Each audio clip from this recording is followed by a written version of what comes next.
Welcome to James Hates Everything, and it's been another interesting week in home arcade. First, Arcade One Up shows up at LA Comic Con and gives us an inside look at some of their marketing strategies. And then some familiar faces exit Arcade One Up to join the enemies at Basic Fun. We'll talk about all that and more. So let's get into it.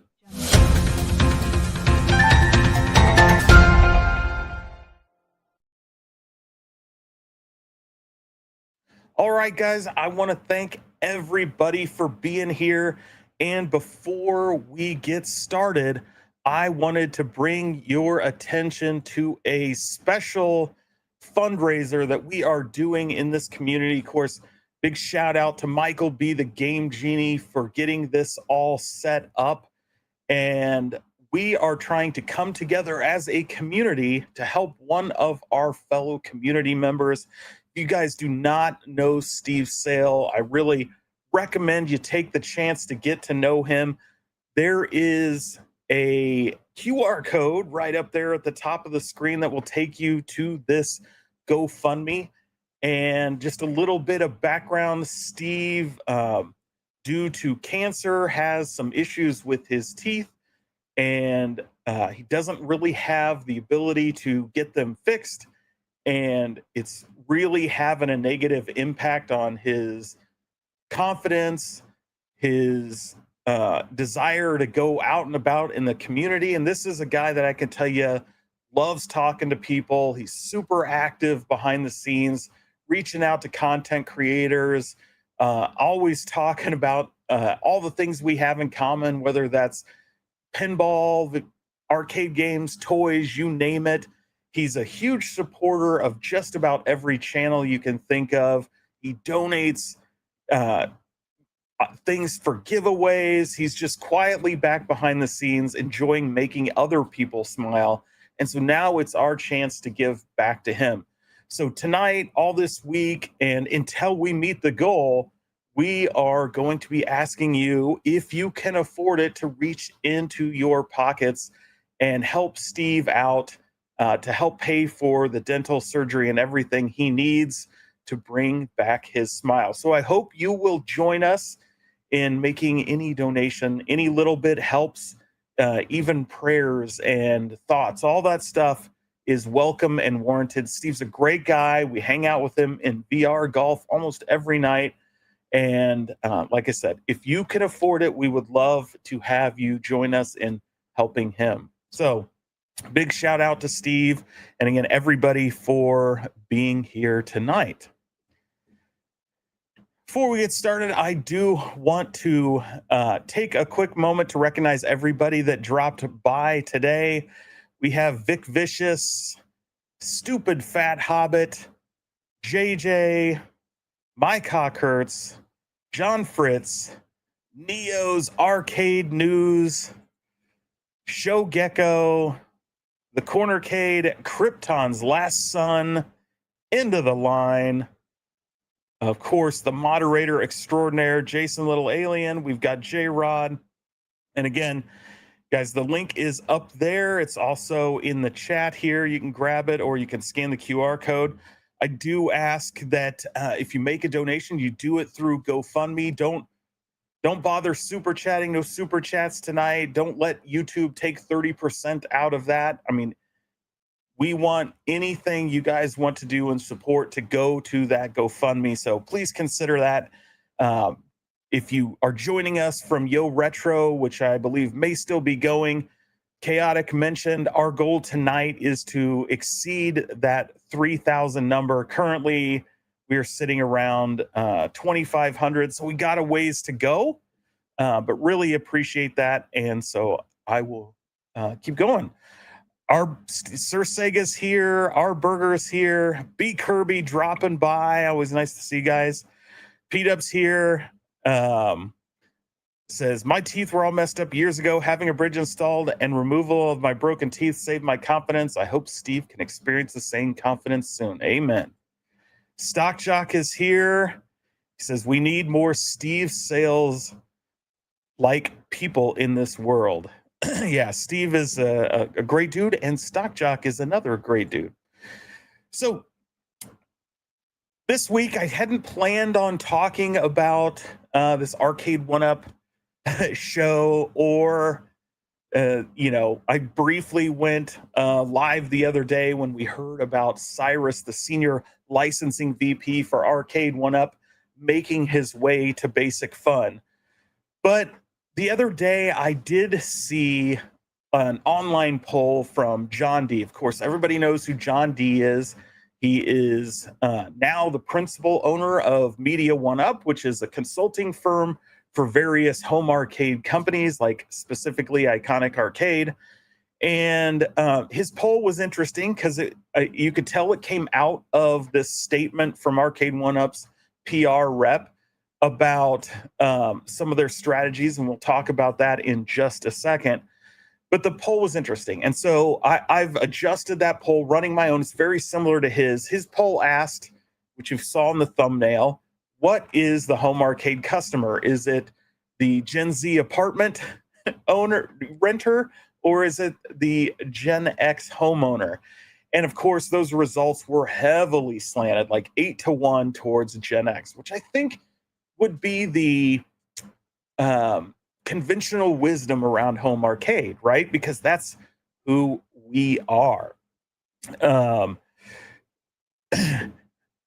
Sorry, just catching up here in the chat. Michael B is here, so thanks for dropping by.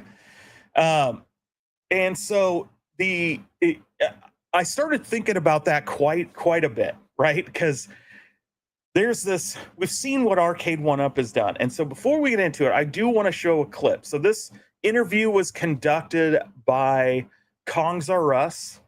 You guys all know B Kong. And what am I doing here? Gotta stop the screen share and add one more. And hopefully you guys will be able to hear this. But, so big shout out to him. I'll get to post a link in the description to this video. Definitely go watch it out. But I do wanted to show a couple quick clips here. The first one here is just B allowing Rob here to introduce himself. So hopefully you guys can hear this. Let me know if you don't. Minutes since we've chatted with somebody from the company. Can you tell us a little bit about just who you are for folks that never met you before? Yeah, so I'm Rob. I'm the Director of Public Relations at Arcade 1-Up. Some of you may remember me from such segments of San Diego Comic-Con and some other segments, but... Okay, so that's Rob. I wanted him to introduce himself because he's PR at Arcade 1-Up. He's been a long-time Arcade 1-Up employee. He's worked there for quite a while. And I want to give him a big shout out for posing for the thumbnail, which he may or may not have knowingly done. But I want to thank him. I've had the opportunity to talk with him before. So, pretty interesting guy. And I think this is where I want to be. So this next clip is kind of the meat of where B's going to ask him about the whole strategy around these new thinner slim Katies, which obviously is something this community has been very vocal about over the last couple of years. All right, so this is my first time checking out the new deluxe line, which are smaller, slimmer. People have kind of nicknamed these slim Katies, if you will. So can you talk about the direction of moving to these designs? This is my first time ever checking them out. Yeah, for sure. So the deluxe collection, as you can see, removes the riser. So as many of you know from our first iterations, there was no riser. It was a smaller size arcade. We came out with the riser to try and bring it back to a more 3/4 scale. From what we've seen, we wanted to do deluxe. Why we wanted to do deluxe is so that we have a seamless format, so you're not having the artwork blend in through the riser. Some of the slimmer machines, as you can see here, like NBA Jam, yeah, it doesn't have the robust feeling that some people really enjoy, but we also wanted to be space conscious. Mm-hmm. Through some of our research, we found that there's demographics in California, New York, etc., that apartment style, they need a little bit more space to get around. So we wanted to make something a little bit more compact. So you did that with NBA Jam. I see. Okay, so I wanted to show that clip, right? Because he says through their research, They've identified some demographics in the major urban centers that live in apartments, and they want to sell them cabs, right? So, and they want something thinner that can fit in their apartments. So I found this really, really interesting. So I, again, being a Gen Xer, and like most of us here, I think would say, that's likely not who's buying these big deluxe cabs, right? Like people in apartments. I'm sure there are some out there, right? It's not, you can't paint everything with a brush, but I think we would argue that these are mostly Gen X homeowners, people with families, which yes, you can, I guess, have a family in an apartment in New York and stuff like that, but generally they're going to have bigger apartments, not necessarily smaller ones that are going to have the kind of funds left over paying those astronomical rents. Like, do you really see somebody in San Francisco living in a 600 square foot apartment that's costing them $3,000 a month, spending, $500 to $800 on an arcade one-up to stick in there when they're basically sleeping in their living room? It just doesn't make any sense. So I reached out to John, who is a former, arcade one-up guy who was there at the beginning, and I asked him, what information. Obviously, you can't give me inside details, but you were there. Did you sell to a lot of Gen Z apartment renters? Was that the core customer? Like, what core customer data was there? And of course, he said that was obviously like Gen X and boomers and things like that. And so I found that really interesting. So I reached out to people that I knew worked in retail, and I asked them, hey, when you sold arcade one-up cabinets, who did you sell them to? Because, I firmly believe, like, we could have confirmation bias, and we'll get more into that in a minute. And then maybe these legitimately are being sold to a bunch of younger kids in higher capacity than they're being sold to Gen X people. And maybe we're living in our sheltered home arcade community and just don't get that. And they echoed the same things. No, we sold them to 40-year-old people. It was, wasn't a bunch of younger Gen Z people. So okay. So, in communicating with, again, former arcade one-up employees, the feedback I was getting that the reason is that arcade one-up seemed to target Gen Z, and to this day is going full bore into Gen Z, because once they ousted all the boomers like Scott and all the Gen Xers like John and others, the only people left were the Gen Z crowd. And those Gen Z crowd all think that they're the target customer. They don't have any research data to suggest that, other than they're looking at data that says that Gen Z is heavily into the console gaming and really all about our video games, and it's a wider, more inclusive audience. You've got a bigger mix of men and women, whereas in the Gen X and boomer crowd, video games are mostly just men.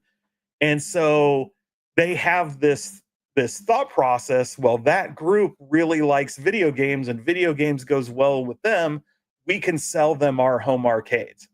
And so as those people got into control, they started pushing all their marketing strategy, their design strategy, all towards these Gen Zers. You can see it in how they've moved to all TikTok, how they've basically abandoned YouTube other than in YouTube Shorts. They've really gone towards that movement. They've started giving cabs to people that are young Gen Z influencers, completely outside of the video game and arcade space. They've given them to a bunch of female influencers, making it like a lifestyle brand. You can see where their thought process is and who they think their target customer is. As a result, the Gen Xers, the boomers, the late millennials have been left out, or I guess, yeah, early millennial, whatever. The early millennials, the older ones, They have all been left out in the cold who want that home arcade experience. So I find it very interesting. And with Cyrus and other people moving to Basic Fun, I started, thinking, hey, they're going to bring that same virus from Arcade 1-Up into Basic Fun. And what does that mean for Basic Fun Gen 2 and Gen 3 if they're now there and they're now influencing making those decisions? And I want to include some of those people that were ousted from Arcade 1-Up in that Gen X and Boomer crowd as ThinkUp, right? One of the chief that's the design firm that basically designed all the cabs that we like today. They're the ones that did it. Now, they may have had difference of opinions with John and others, but they came together and ultimately developed the Deluxe line, the Trons, the Star Wars, the Dragon's Lairs, the things that we really loved. And they ousted them too at the same time, got rid of Jerry and his team. So don't know who's designing them now, but as they've done that, they've shifted to this Slim Katie model. Now we're going to get to the interesting stuff. Yeah. Now he's going to have to go back to get his marking books because I'm not sure what the strategy is. Is it to alienate the core fan base? So I'm glad you brought this up, Mike, because that's kind of what we're doing tonight. I took the time to actually speak to some marketing friends. And so today we are going to talk about quote unquote marketing avatars. And you might be going, what the hell is a marketing avatar? So this is something all companies should do. Yeah, the YouTube creators, content creators in the chat, this is something you should do. I can tell you right now, if you're in this space, if you're a P-Dubs, a Michael B, the other guys in here that do their own channels, chances are what we're going to cover is your quote unquote viewer avatar. But these are the kinds of the things you do so that you understand who your customer is. So you create this avatar, and we'll go into it in just a minute, but this avatar represents your target customer.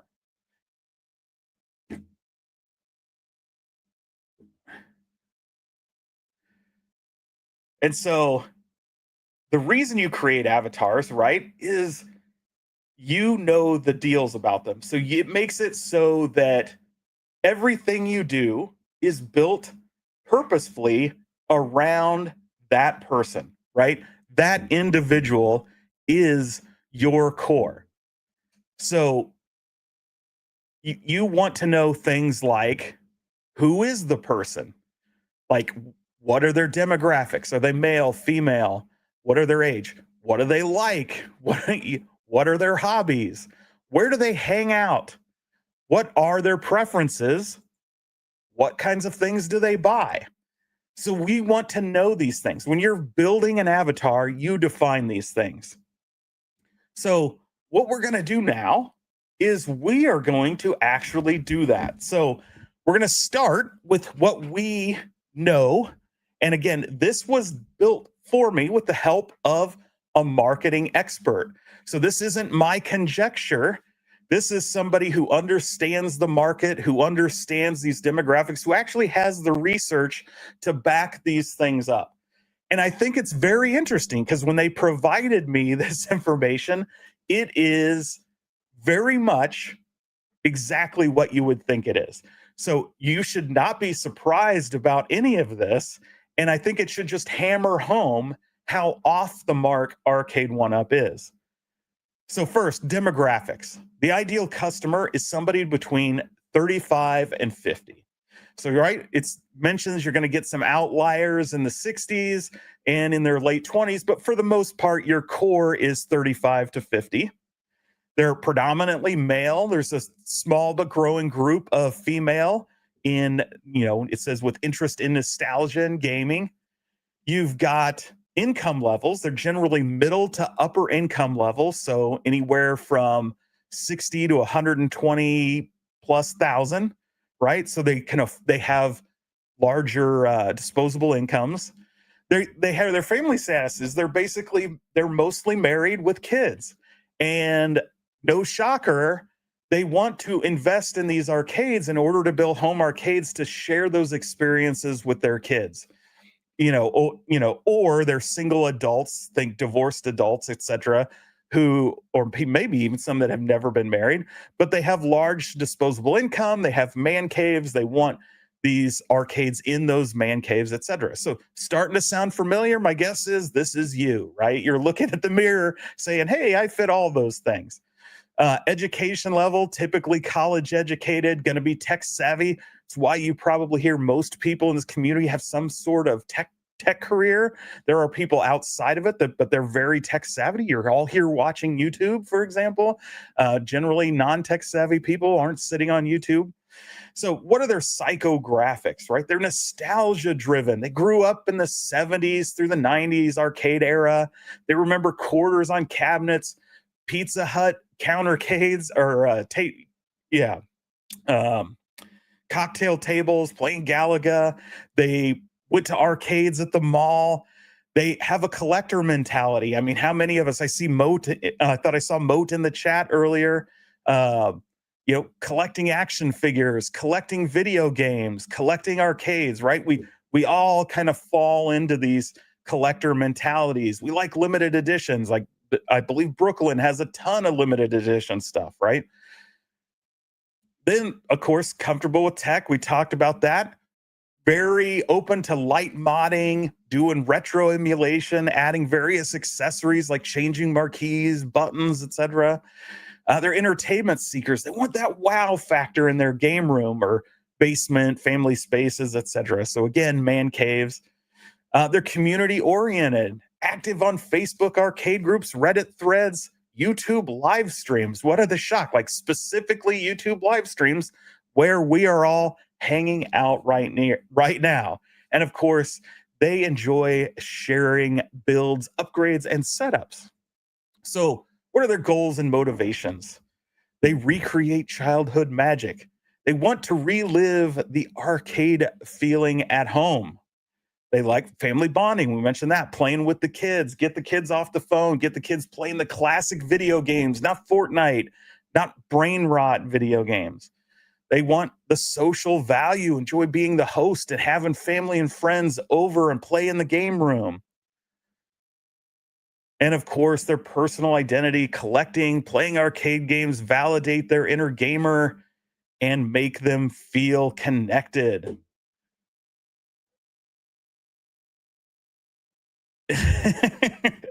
So I saw B ask, is this AI research? It is not. I actually have a family member that's a professional marketer person. So I reached out to her. And so next up, right, we're going to move into some more details, right? So what are the pain points of this ideal home arcade customer, right? They have limited space. Cabinets are big. Customers worry about fitting in multiple units. How many of us have been there? We have large numbers of these things. We're constantly struggling which ones need to leave in order to get new ones, etc. But that's what arcades did, right? You guys remember the arcades that are coming back, right? You can only fit so many in the space, and you need to rotate them out for more popular games as they come out, or you acquire them. It's the same with these home arcades. People buy them, they fill up the space, something new comes out they want, they get rid of something they played less. It's the same kind of situation. There's spouse and partner buy-in, right? Obviously, typically the spouses are concerned about the cost. These aren't cheap. And of course, the space. We have price sensitivity. Generally, this market is looking around the $500 to $800 range. You get above that, it starts getting really iffy. You get below that, there starts to be questions about quality, though we're always looking for a deal. Game variety, we want more classic, deeper libraries, and of course, fewer repeats of Pac-Man, apparently. And the build quality, obviously, there's lots of concerns about controls, monitor quality, durable compared to original arcades, et cetera, et cetera. Typical stuff that this community complains about all the time, obviously. So this is obviously based on research of the market as it sits today. So buying behavior, it's impulse nostalgia of recognized IPs. Generally, this is what I've talked about, guys. This is the gateway drug, right? You see that arcade, we all fell for it at some point. We went into a store, saw that arcade that we connected with, and we bought our first one. And before you knew it, we had 20, 15, 20, 30 of these in some cases. So, next up, retail habits, shops at Walmart, Best Buy, Target, Costco, shops online, but typically after watching a bunch of reviews, right? So you know what you're actually buying. So again, that's the typical shopping habit of this community. Influencer driven, watch YouTube channels, which I found interesting that P-Dubs, Michael B, and Fox were on here. And of course, Reddit even. So there you go. An upgrade path, buys risers. So that's going back a ways, obviously. Adding light up marquees, stools, and other mods to customize the cabinets. So messaging, these are the kinds of things that your marketing consultant is going to tell the team at Arcade1Up or other home arcade companies, right?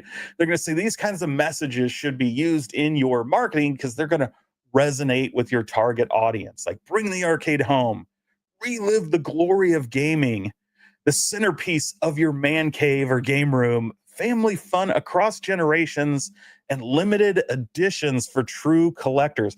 How many of those do you recognize from Arcade1Up's early days, right? Lots of limited editions, whether it's that, what did they call, special reserve, or, they've tried some of these with the Burger Time and the, what was it, Marvel versus Capcom or Marvel Superheroes. So they've done these things, right? So they were doing some of this stuff back in the day. So visual style and tone, of course, these are the kinds of things you should put in your ads that resonate with this market group.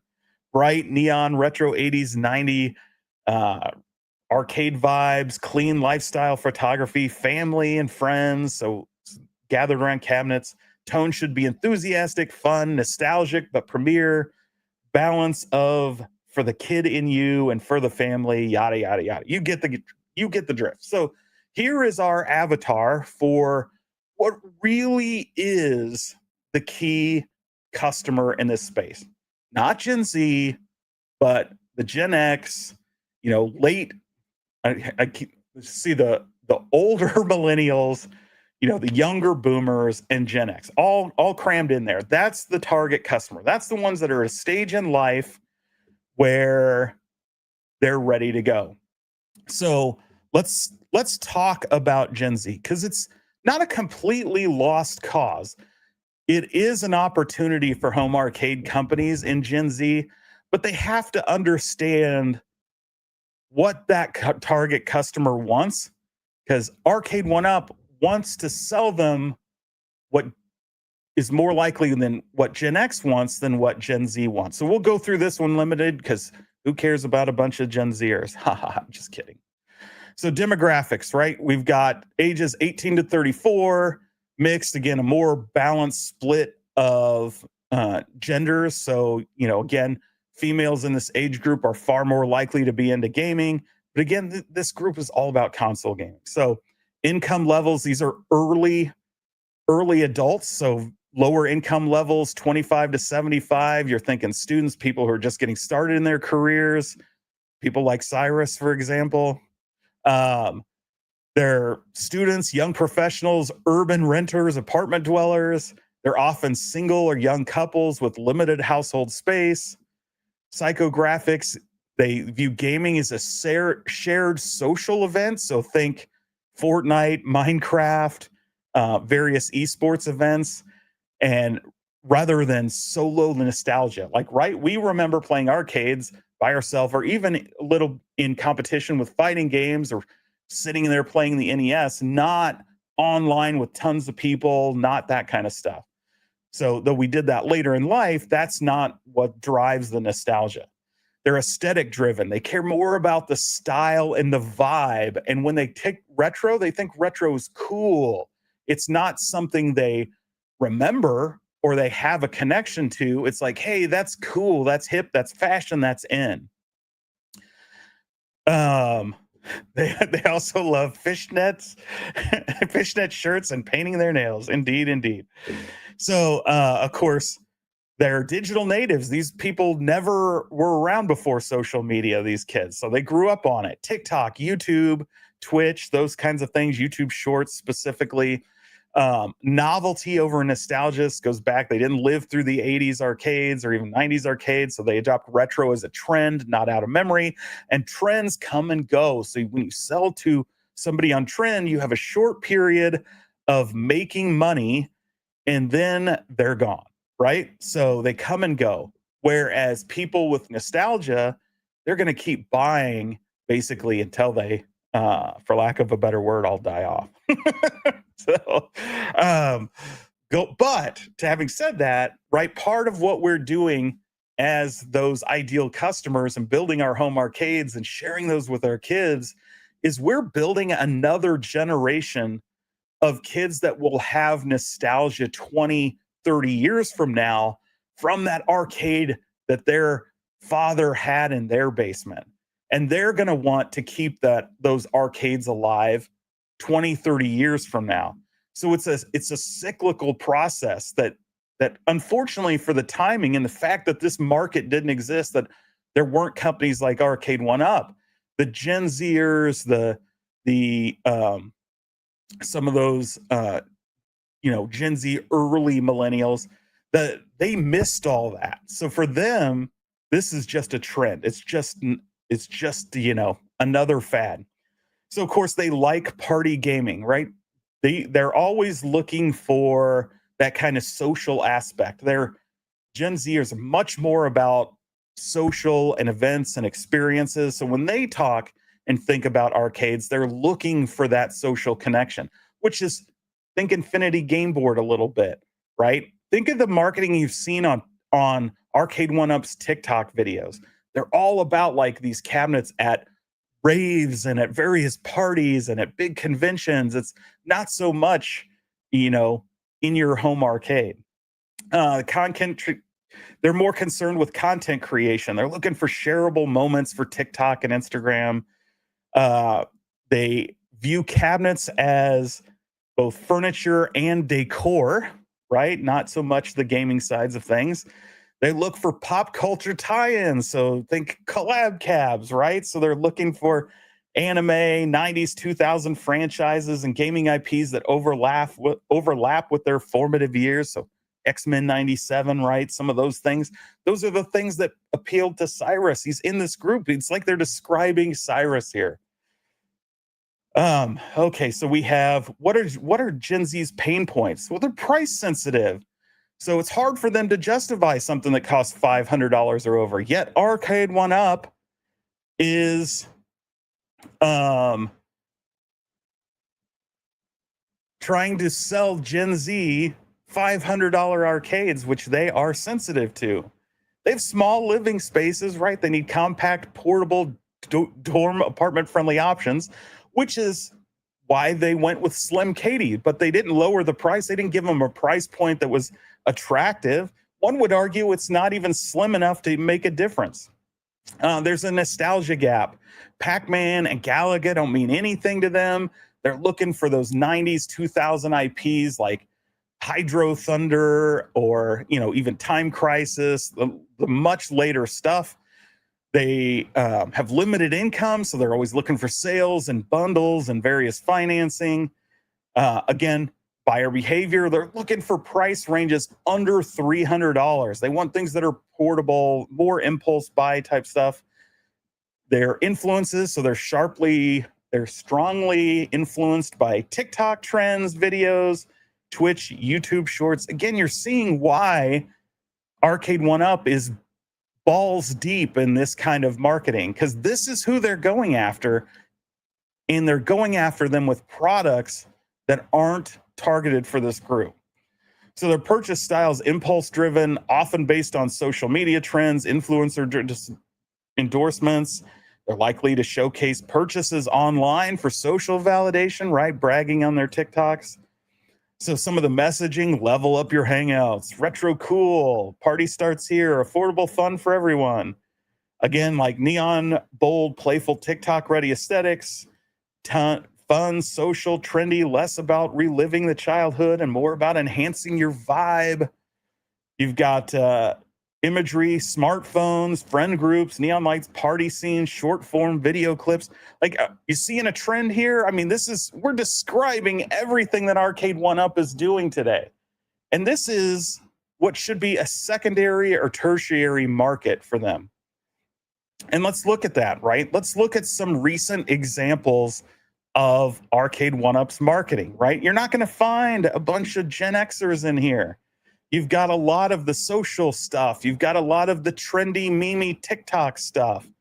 You're not seeing full home arcades. You're seeing individual cabs in social spaces, or very much, like I said, trendy influencer stuff with Jairus Walker and stuff on here. You've got, here's their Instagram stuff. Again, all images of Gen Z folks. It's all, why there's a computer that they're using. They don't even sell it. Again, you've got this collab with this guy showing off the claw machine with art all over it. Again, like, what are they going for? These aren't targeting Gen Z.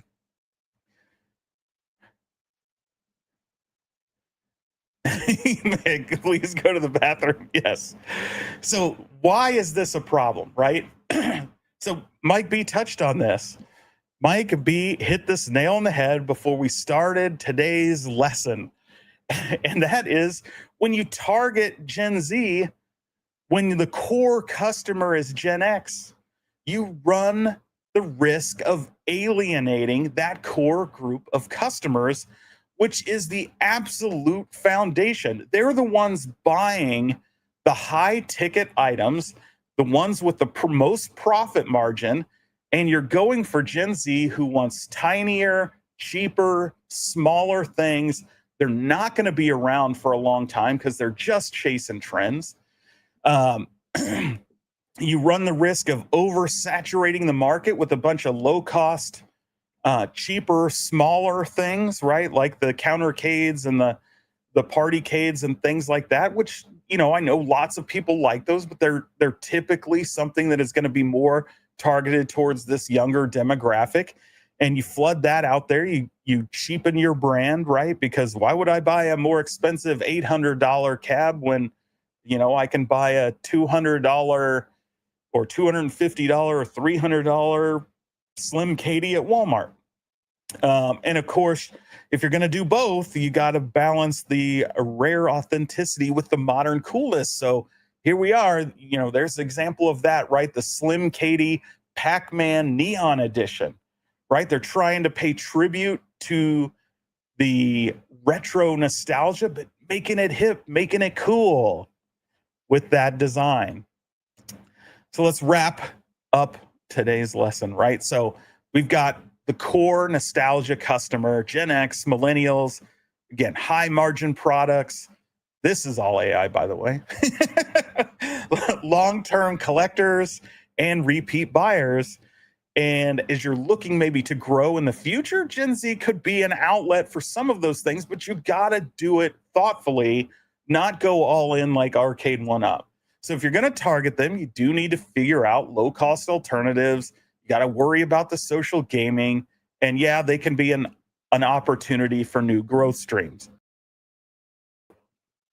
But, as we've talked about, doing that can be very detrimental to the core customer. And in Arcade 1-Up's case, you guys all know it. You've lived through it. We've all lived through it.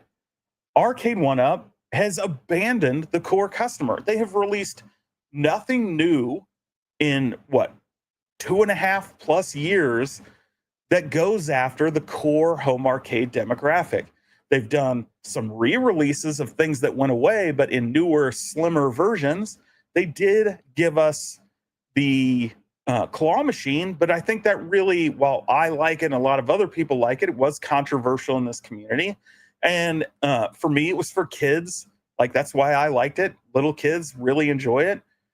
Plus, I love claw machines, but that is very much a Gen Z thing. The claw machine is Gen Z. It's why you're seeing so many of these claw machines arcades with nothing but claw machines popping up in shopping centers and malls today, because they are attracted to that experience. Because for them, I guess you could argue Chuck E. Cheese and its prize redemption stuff is nostalgia for them. So their claws are hip right now. Guys like Arcade Matt and some of these other people run nothing but like claw machine and redemption channels. And they have a very young demographic as a result. That's the Gen Z effect. So it makes the claw machine make sense for their target customer. It fits arcades, but it's not necessarily the target demographic for your Gen X or boomer crowd. Yeah. So exactly right. So John D's got here, market to Zennials, not Zennials. And it is tough, like saying it, because I guess they're both pronounced the same. But you got your early millennials versus your late millennials, right? So the earlier ones being the one Gen X / millennials, and the late ones being the Gen Z / millennials. And so it's just a shit show. So now we know that clearly, based on the marketing research of the demographics in this industry, that Arcade 1UP is going full bore after Group 2. And they've ignored and said, oh, we're done with Group 1. We don't need them. Makes no sense, right? It doesn't make much sense at all. I can understand, again, going after both, but you should be going after Gen X more. You should be focused on Gen X and then making ancillary products to build out that market. Instead, they've doubled and tripled down on Gen Z, hoping that's going to save their company. And as we've seen, people are jumping ship now recently, whether that's Cyrus or their director of sales, all moving over to Basic Fun. And Basic Fun, I don't have a marketing piece up in front of me, but I'll give you guys this homework in today's lesson. I want you to go out and look at the Basic Fun marketing. Now, say what you will about their quality, they're going head to head with Arcade 1UP. They're building basically the same kinds of cabs, using some of the same designers behind the scenes, and now using some of the same employees. So they're going head to head. But I want you to go look at their marketing and compare it to Arcade 1UP's marketing. What are you going to see in Basic Fun? What you're going to see is a lot of dads with their kids. Almost every one of their marketing photos is a dad with a kid, right? It's very clearly being targeted towards the Gen X and the early millennials, right? Those that are in the family stages, those that have established incomes, are living in homes. It's very clear. You're not going to find a bunch of WrestleFests at a rave. You're not going to find a bunch of influencers huddled around one of their cabs at some, event. They're focused on that Gen Xer. So for now, Gen 1 is clearly targeted towards that core arcade demographic, us. Now, whether they've got it there because we want the authenticity, we expect a certain level, that's a different problem. Don't need to mix that, but that's a different problem. But they're clearly targeting us. Iconic Arcade, John's in the chat. Iconic Arcade clearly targeting the Gen X, the early millennials, right? With the Street Fighters, the Double Dragon, the more authentic, bigger cabs, more higher price point, more quality, right? So they're targeting that group. It's Arcade 1UP, who's the leader, who's 7 years in, 7 years of doing this, sold 4 million cabs. And all the while, they've been so focused, they're focused the last 2.5 years all on Gen Z. It just doesn't make a hell of a lot of sense. Don't know what's going on here. Zennials are older millennials, right? So when we say early millennials, it means the ones, when I'm saying early millennials, the ones that were born at the very beginning of the millennial generation. Late millennials would be the ones born at the very tail end. Basically, they're overlapping the Gen Z group and the stuff. So, nice to see Steve Sale. I know dropped by, guys. Again, remember QR code up in the corner. We are here tonight to fundraise for Steve and to help bring his smile back. So just a reminder, really looking to hit that goal tonight. So anything you guys can do would be very, very much appreciated. We love Steve and want to do all we can. And I'm trying to find so I can get an update, see where we're at. Okay. So again, anything you guys can do for Steve would be very much appreciated. MG. Gen X is untapped. Yell it to the people in the back. So that was today's marketing lecture on marketing avatars. So hopefully you guys now know what a marketing avatar is, why you need a marketing avatar. You guys know I like to talk home arcades, but I also like to talk business at the same time. So hopefully you learned something. And hopefully if Arcade One Up and Rob or somebody else is listening, you might actually take a look and rethink some of that and go back and find the right customers, because we have money we want to spend. You're just not giving us anything to spend it on. Moat says, did you? That's awesome. He's talking to somebody here. It's heavy, right? I got it and did my video so I could mess around with it more. I don't know what we're talking about. Oh, the Juggernaut. Nice. Very cool. Yeah, that thing's huge. John D is watching the Niners game. They're, as we call them, the West Coast Broncos.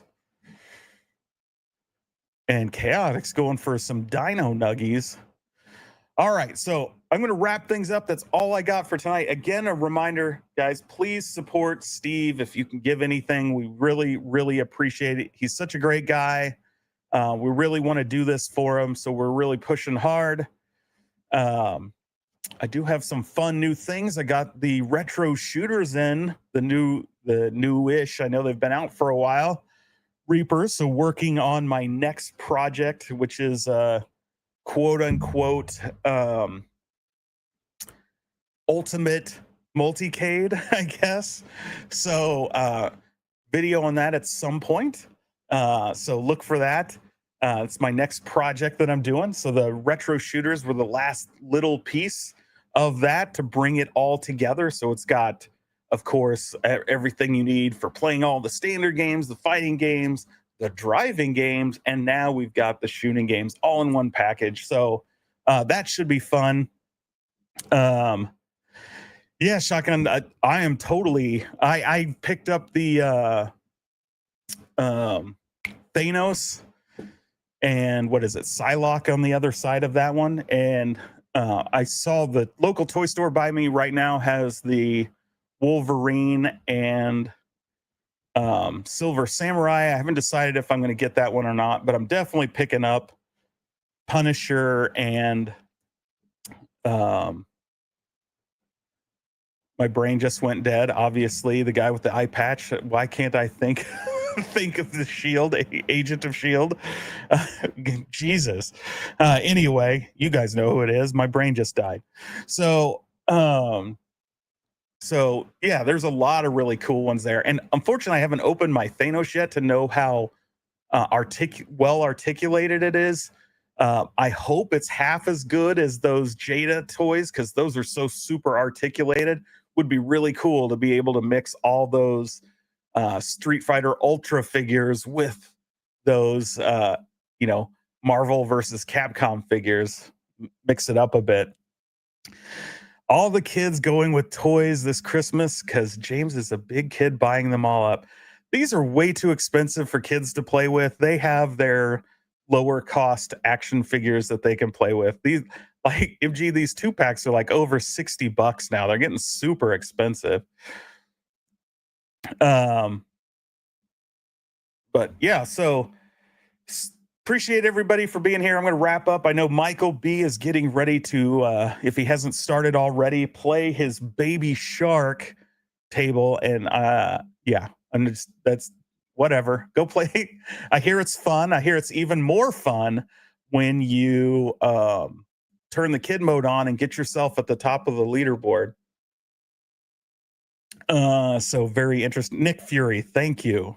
Thank you, Zem. I don't know why I drew a blank on Nick Fury. I have not gotten Yotai yet. I will be getting Yotai, but don't tell anybody. I still haven't beat or played Ghost of Tsushima. It's sitting over here, but I have not played it yet. I'm still trying to finish Ninja Gaiden. I've knocked out Shinobi a week or so ago, but Ninja Gaiden, I'm a little over halfway through, so I still need to get time to finish playing that. Retro shooters are great. Hey, I would do it. Yeah, gonna wrap things up. Go check out Mike's stuff. Again, reminder, you've got to try what was I gonna say? Oh, I don't know what I was gonna say. Reminder, the Steve Go fundraiser. I'm gonna let you guys all go. Check it out. Out today, out tomorrow. Of course, you've got Galaxy 1 and 2 on Switch. Ghost of Yotai came out, so big weekend for games. There's a demo of the Marvel beat 'em up, which is going to be just absolutely awesome. If you haven't done that, go jump on Steam, play that. There's already a bunch of characters you can play through the few levels that are there. Lots of fun to be had over the weekend. And with that, until next time, have fun.